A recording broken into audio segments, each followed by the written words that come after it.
This child had a name all along: 6-year-old William Hamilton. Even more alarming? The person responsible for leaving sweet William to decay in an unmarked grave was the one who should have protected him most in this world: his own mother. I'm delving into William's unfathomable case and the trial of his mom, Teresa, accused of murdering her son over 20 years after covering up his death without so much as a missing persons report. A parent's ultimate betrayal. Join me as we unravel the layers of a cold case, exploring the depths of a mother's actions and the unanswered questions that linger.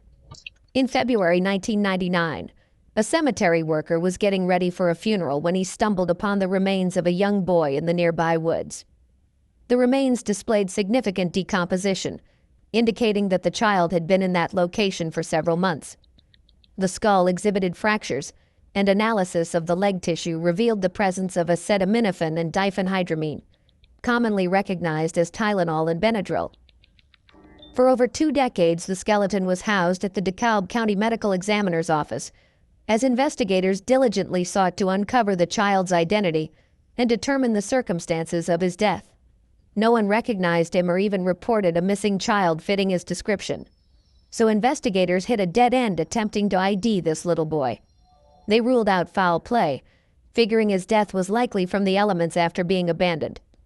Still, how does a child end up nameless and forgotten in the forest for so long? Over the next 2 decades, investigators worked tirelessly to identify him and uncover what happened. Facial reconstructions of Clifton Doe, as he was called, were released to the public every few years. But his case went completely cold, with no leads or breaks, until 2020, over 20 years later, when a tip phone call changed everything. Someone recognized Clifton Doe as 6-year-old William Hamilton. Investigators obtained DNA samples to close the match and officially confirmed William's identity in 2022. Finally, answers could emerge on how this child died and why he was abandoned nameless for decades. Armed with William's identity, prosecutors felt they had enough to bring charges against William's mother, Teresa, for murder. In June 2022, she was indicted and arrested in Phoenix, Arizona, where she had been living. Prosecutors alleged Teresa neglected William's health leading to his death, hid the body, concealed his death from everyone close to him, and simply vanished, leaving his remains to decompose for over 20 years without so much as a missing persons report. I can't even imagine what investigators and William's loved ones felt finally getting answers after so many years without justice.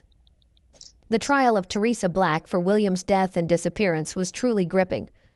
After over 20 years without justice, prosecutors were laying out their case against William's own mother, attempting to prove she was responsible for his tragic end. The prosecution came out swinging. They alleged that soon after moving William from North Carolina to Georgia in 1998, his health badly declined. But instead of getting him medical treatment, they asserted Black neglected her sick son until his death. Afterwards, it's believed Teresa dumped William's body in the woods near a cemetery, leaving him there exposed for months during the winter. And then Teresa allegedly vanished, telling no one about her son's fate, her own flesh and blood. Prosecutors described her actions as despicable, treating William as if he was trash by abandoning his remains. Throughout decades living freely since, Black never reported her child missing or tried to properly bury him. That awful secret sat with her all those years. Well, Black's defense team disputed the prosecution's entire theory. They claimed there was zero evidence Teresa deliberately withheld treatment when William got sick. In fact, they said she did provide medicine, over-the-counter stuff like Tylenol or Benadryl from the cabinet. But unfortunately, William took a turn for the worse anyhow. Black's lawyers admitted she made poor choices after he died unexpectedly at home. Fearing blame or arrest for negligence, she didn't call the police or paramedics. This awful mistake, driven by panic, would haunt Teresa forever, they said. She kept William's passing a secret since she assumed no one would now believe it was truly accidental after all this time hiding it. Additionally, the defense challenged the prosecution's depiction of Black as cruel or unloving toward her son. They claimed she'd cared for William just fine his whole life, and his sudden death crushed her. They urged the jury to think critically. Was she really this monster who murdered her own beloved 6-year-old child in cold blood? Where was the intent or violence to prove such a horrible accusation?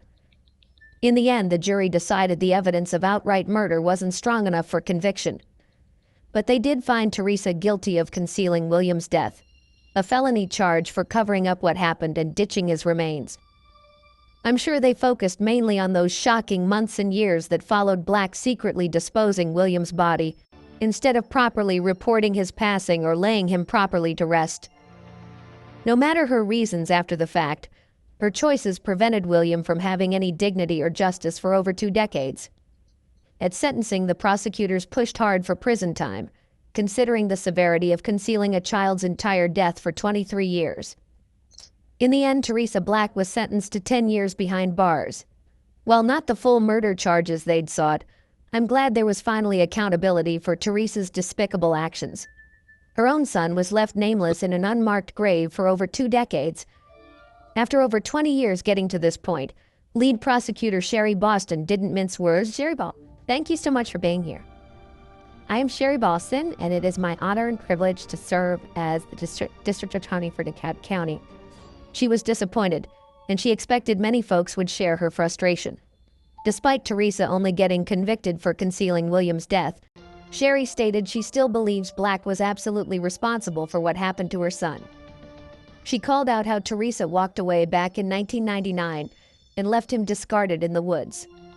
That choice robbed William of any dignity in death or real justice until now. Sherry seemed disgusted that Teresa may not be held fully accountable.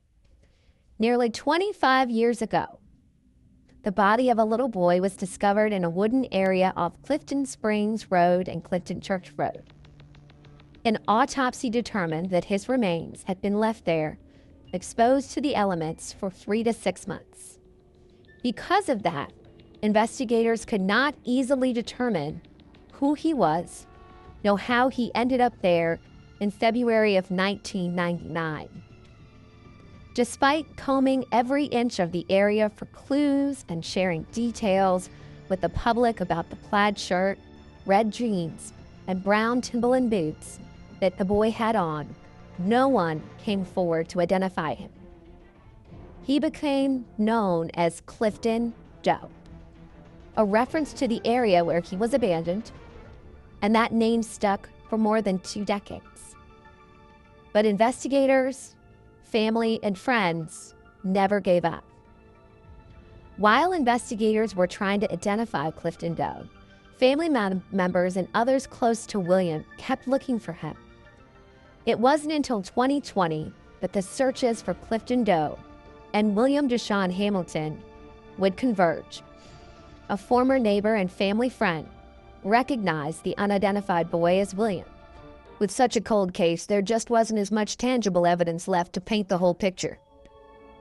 As we followed along, so much came down to circumstantial theories of what Teresa did or didn't do. After 23 years, how could they definitively prove her state of mind or actions when William got sick and died? It really makes you think, will the lack of remaining facts after so many years prevent the full truth from coming out? As we delve deeper into Teresa's past, it appears that the prosecutors might be onto something, as records indicate that this isn't her first encounter with the law before the accusation of murdering her son William. In May 1994, at the age of 16, Black was implicated in the shooting death of 40-year-old Jimmy Lee Samuels, as reported by the Atlanta Journal-Constitution.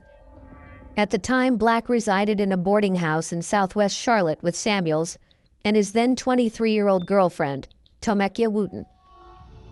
It remains unclear whether William Deshaun Hamilton, who would have been 2 years old at that time, lived with his mother in that residence. According to the accounts of responding officers, a physical altercation ensued between Samuels and Wooten, during which Samuels purportedly struck Wooten with a golf club.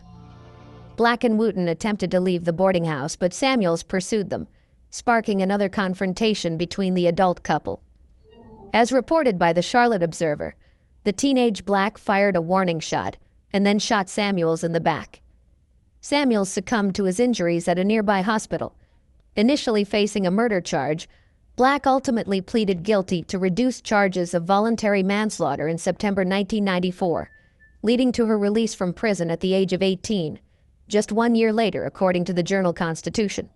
So the question becomes, if Teresa already had a criminal homicide history before becoming responsible for William, should Child Protective Services have intervened? It's hard not to see the red flags in hindsight. Perhaps this tragedy could have been prevented had her existing manslaughter charges barred Teresa from unsupervised custody of more children. At just 17, how much was Teresa given resources for rehabilitation versus punishment for that first unlawful killing? Could more have been done years earlier to change this pattern before William's young life was cut short by her alleged actions? Let me know what you're thinking in the comments below.